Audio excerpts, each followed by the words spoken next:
Welcome back to Stories from the Road. I hope you enjoyed part one.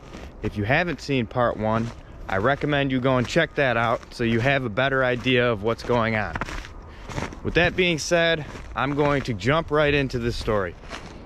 To set the scene, I had just put in my 2-week notice and left a job that I held very near and dear to my heart. No, I'm just kidding. I didn't hold it very near and dear to my heart. I just left a job that I put a lot of effort into trying to learn this skill. It was somewhat important to me, but nonetheless, I had just quit my job and I was setting off on an adventure that I'd been fantasizing about since I was probably 17 years old. The day I left, that would be the first time I'd ever stealth camp, which to those who don't know is pretty much just camping outside of a designated camp area. I'll insert that clip right here. So I'm here at my fucking spot trying to sleep, and it is so fucking hot, man. Like, it hasn't even cooled down. It's insane. And I'm not gonna bullshit anyone. There was 2 times I cried on this trip. And one of those times was that first night when I was laying there alone in my hammock.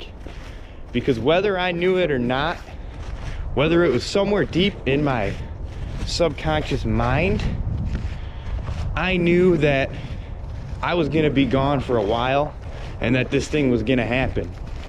And I cried that night, I'll admit it. But it wasn't a sad cry. It was a release of everything I'd been holding on to, everything I'd been stuffing down, all the time that I had been sacrificing, all that, whether I knew it or not at the moment, all that was going to be lifted off my shoulders, and I was going to experience a lot of different things that I'd never experienced before, and that, as far as I know, I may never experience again. Aside from that first night, there wasn't a whole lot that happened in the very beginning of this trip that was noteworthy. The one thing that did happen that stands out to me as an experience that I still hold near and dear to my heart was meeting the first friend of this journey. This was a guy that I probably would have no other business hanging out with, except for the fact that I was traveling by bike and he was out on this same bike trail the same day and same time that I was. His name was Tyler, and my saddlebags and gear that I had packed onto my bike would be what initiated this friendship, which in person lasted for the day, but I stayed in contact with this individual throughout the trip and gave him updates. Now, like I said, we would have probably never been friends under any other set of circumstances, but that's one of those things I guess I just call the magic of the road, is you kind of attract certain people to you, and you have an experience between the two of you that is, I mean, not to sound lame or anything, but I guess you could consider it magical, because looking back on it, it's far from an ordinary experience. This guy was probably in his 40s. He had kids. And then there's me, the 24-year-old, you know, guy who's on this crazy Peter Pan type journey. Under no other circumstances would our worlds have collided, except for the fact that he was interested in what I was doing on my bike. So after he asked me about my gear and setup, he pretty much asked me if he could ride with me for the day, and I was more than happy to have some companionship.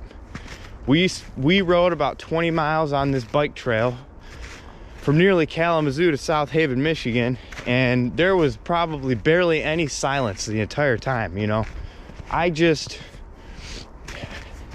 The way that it felt, and these are someone else's words describing a certain type of feeling you get, is not that I was meeting this guy for the first time, but was that I was seeing an old friend that I haven't seen in a long time. And it was just very comfortable and very natural. So on this trail, he shows me this campsite for cyclists that I'll insert right here.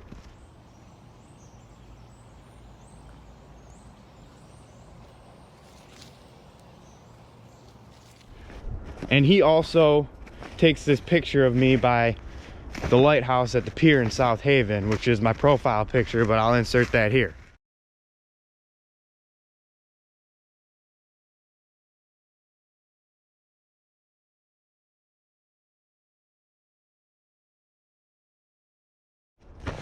Now, once we get to South Haven, after he shows me around, we go to a bar and get something to eat, where I find out that we'd have something in common that I don't know is a coincidence. I don't personally believe in coincidences myself. I think that everyone you meet and everything happens for a reason. Now, many people may not know this about me, but I do not drink alcohol. I have not drank alcohol in what will be 3 years, within the next few days here. The strange similarity that me and this individual shared was that he didn't drink alcohol either. And I don't think that's a very common thing in today's society, or in society go back in time. Alcohol is a very commonly used thing, but me and this guy from different parts of the state who met by chance in a 1 in a million thing just so happened to share this same trait. Call it a coincidence? I don't know. I think that, like I said, everything happens for a reason. That reason isn't clear to me right now, but that's something that stands out to me. We exchanged contact information and he ends up parting ways with me. I end up staying in South Haven for a few days before moving on. And after leaving South Haven and meeting Tyler, there isn't really anything notable that happens until I meet another unlikely friend. This second unlikely friend I meet is even more interesting and even more mind-blowing, that I would even meet this person, or that this would ever actually even happen. I could have never imagined it in a million years. But I'll get into that in part 3. I'm gonna leave it at that for part 2. Going through Illinois, I don't meet anybody, and this next person I meet will be in Missouri. With that being said, if you liked the video, leave a like. If you want to see more of this, subscribe. I don't have very many subscribers, as you can see, and I don't get very many views. I'm trying to change that, and I can only do that with your help. So stay tuned for part 3, meeting another unlikely friend in Missouri. Many more parts to come, and many more strange things to happen on the road. Thanks for watching. I'm out.